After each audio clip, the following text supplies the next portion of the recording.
ধর্মতলা বিক্ষোভ এসএলএসটি চাকরি প্রার্থীদের আন্দোলনকারীদের তুলে দিল পুলিশ। বেশ কয়েকজনকে গ্রেপ্তারও করা হয়েছে বলে জানা যাচ্ছে। ধর্মতলা বিক্ষোভের ছবি এবং এসএলএসটি চাকরি প্রার্থীরা সেখানে বিক্ষোভ দেখাচ্ছেন। আন্দোলনকারীদের তুলে দিল পুলিশ এবং বেশ কয়েকজনকে গ্রেপ্তারও করা হয়েছে। আমাদের সঙ্গে টেলিফোন লাইনে রয়েছেন প্রতিনিধি বিউ সরকার। বিউ, এখন কি পরিস্থিতি? একদমই দেখো, কিছু তোমায় আমি জানিয়ে রাখি যে এই মুহূর্তে আজকে এসএলএসটি যারা 2016 শিক্ষক শিক্ষিকারা তারা একটি ময়দান মেট্রোর 1 নম্বর গেটের সামনে জমায়েত করেন। তাদের কর্মসূচি ছিল যে কালীঘাট অভিযান। জমায়েত হতেই মিছিলে বাধা দেয় পুলিশে, কারণ পুলিশের তরফ থেকে কোনোভাবে অনুমতি ছিল না এবং সেই থেকে পুলিশের সঙ্গে ধস্তাধস্তি হয় এসএলএসটি 2016 শিক্ষক শিক্ষিকারা।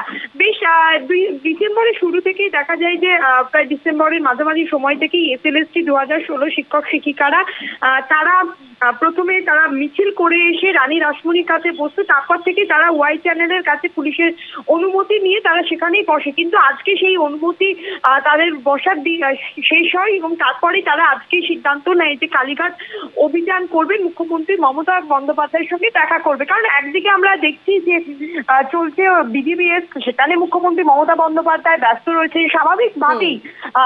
এই যে আজকের যে মিছিল সেখানে অনুমতি পাননি এই 2016 শিক্ষক শিক্ষিকা যারা রয়েছেন তারা, কিন্তু ইতিমধ্যে সেই 2016 এসএলএসটি যারা শিক্ষক শিক্ষিকারা তাদের সুপ্রিম কোর্টের আদালতে তাদের যে মামলাটা সেই মামলাটা স্থগিতাদেশ রয়েছে।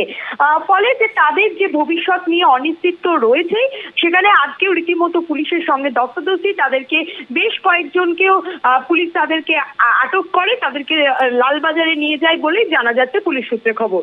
অর্পিতা, ধন্যবাদ বিউ।